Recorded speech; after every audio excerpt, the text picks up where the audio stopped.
আজ রাত থেকেই শুরু হলো নতুন নিয়ম। ভোটার ভেরিফিকেশনের সময় আর কারো ভোটার কার্ড বাতিল করতে পারবে না নির্বাচন কমিশন। এইমাত্র সুপ্রিম কোর্ট কড়া নির্দেশ দিল নির্বাচন কমিশনকে। তো বন্ধুরা, নির্বাচন কমিশনকে কি নির্দেশ দিল আসুন আপনাদেরকে এই ভিডিওটিতে একদম ডিটেলসেই জানিয়ে দেই।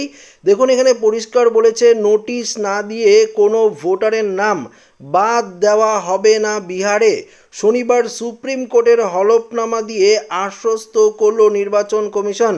কমিশনের হলফনামায় বলা হয়েছে সে রাজ্যে ভোটার তালিকায় থাকা ভোটারদের নাম বাদ দেওয়ার আগে নোটিশ ধরানো হবে। সেখানে উল্লেখ থাকবে কী কারণে ওই নাম বাদ দেওয়া হয়েছে।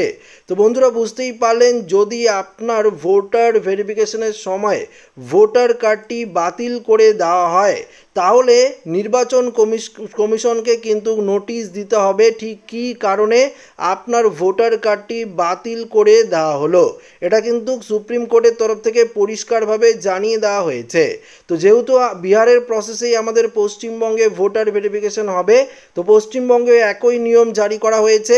দেখুন এখানে কি বলেছে হলফনামায়, এও বলা হয়েছে যে সাধারণ ন্যায় বিচারের নীতি মেনেই ভোটার তালিকা থেকে নাম বাদ গিয়েছে এমন কেউ কমিশনকে নিজেদের বক্তব্য জানাতে পারবেন এবং নিজের দাবির সপক্ষে প্রয়োজনীয় নথিও কিন্তু জমা করতে পারবেন। তো আরেকটি সুযোগ থাকবে আপনার কাছে ভোটার কার্ডটিকে বাতিলের হাত থেকে রক্ষা করা। চলতি বছরেই বিহারে বিধানসভা নির্বাচন হওয়ার কথা, তার আগে সে রাজ্যে ভোটার তালিকা সংশোধনের জন্য বিশেষ নিবিড় সমীক্ষা অর্থাৎ SIR চালাচ্ছে নির্বাচন কমিশন। গত 1 আগস্ট একটি খসড়া ভোটার তালিকা প্রকাশ করেছে তারা। ওই তালিকা থেকে 65 লক্ষ ভোটারের নাম কিন্তু বাদ গিয়েছে। এই নিয়ে মামলা হয়েছে সুপ্রিম কোর্টে। গত 6ই আগস্টের শুনানিতে অন্যতম মামলাকারীর পক্ষে অ্যাসোসিয়েশন অফ ডেমোক্রেটিক রিফর্মস এর তরফে অভিযোগ করা হয়েছে যে 65 লক্ষ ভোটারের নাম স্বচ্ছতার সঙ্গে বাদ দেওয়া হয়নি। কী কারণে এই ভোটারদের নাম বাদ দেওয়া হলো তাও স্পষ্ট করা হয়নি বলে অভিযোগ করেন NDRF এর আইনজীবী প্রশান্ত ভূষণ। পাশাপাশি শীর্ষ আদালত প্রশান্ত জানান, খসড়া ভোটার তালিকায় পূর্ণাঙ্গ প্রতিলিপি সব রাজনৈতিক দলকে দেওয়া হয়নি। বুথ স্তরে নির্বাচনী আধিকারিক ও BLOরা যথাযথ নথি যাচাই করার আগেই ভোটার তালিকা থেকে নাম বাদ দিয়েছেন বলে দাবি করা হয়।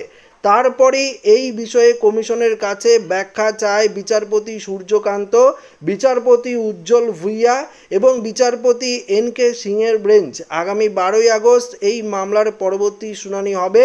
পাশাপাশি দেখুন বলেছে, আদালতে ওঠা অভিযোগের জবাব দিয়ে কমিশন হলফনামা দিয়ে জানিয়েছেন যাতে বৈধ কোনো ভোটারের নাম বাদ না যায় তার জন্য সম্ভাব্য সব ধরনের পদক্ষেপ করা হয়েছে।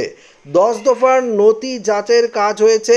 গোটা প্রক্রিয়ায় রাজনৈতিক দলগুলিকেও সামিল করা হয়েছে বলে জানিয়েছে কমিশন। তাছাড়া মামলাকারীদের পক্ষে অভিযোগ খারিজ করে কমিশন জানিয়েছে BLOরা ভোটারদের বাড়ি বাড়ি গিয়ে ফর্ম সংগ্রহ করছেন। যাদের কাছে ফর্ম পাওয়া যায়নি তাদের নাম পাঠানো হয়েছে বুথ স্তরের এজেন্ট এবং স্বীকৃত রাজনৈতিক দলগুলির কাছে।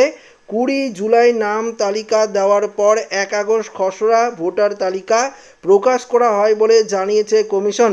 তালিকায় সংযোজন বিয়োজনের পর রাজনৈতিক দলগুলো প্রতিনিধির কাছে নতুন তথ্য ফের তুলে দেওয়া হবে বলে জানানো হয়েছে। তো বন্ধুরা, দেখুন এখানে পরিষ্কারভাবে জানিয়ে দেওয়া হয়েছে যখন ভোটার ভেরিফিকেশন হবে তখন আপনার ভোটার কার্ডটি যদি বাতিল হয়ে যায়, প্রথমত খসড়া তালিকা প্রকাশ করা হবে, সেই তালিকায় যদি আপনাদের নাম না থাকে তাহলে কিন্তু অবশ্যই একদম পরিষ্কারভাবে অবশ্যই কিন্তু নির্বাচন কমিশনকে নোটিশ দিয়ে জানাতে হবে কী কারণে আপনার নামটি বাতিল করা হলো ভোটার ভেরিফিকেশনের সময়। এটি কিন্তু সুপ্রিম কোর্টের তরফ থেকে কড়া নির্দেশ দেওয়া হয়েছে। তো আশা রাখবো ভিডিওটি প্রত্যেকের ভালো লেগেছে। ভিডিওটি ভালো লাগলে লাইক করবেন, বন্ধুদের সাথে শেয়ার করবেন, নতুন হয়ে থাকলে চ্যানেলটিকে সাবস্ক্রাইব করে নেবেন। ধন্যবাদ।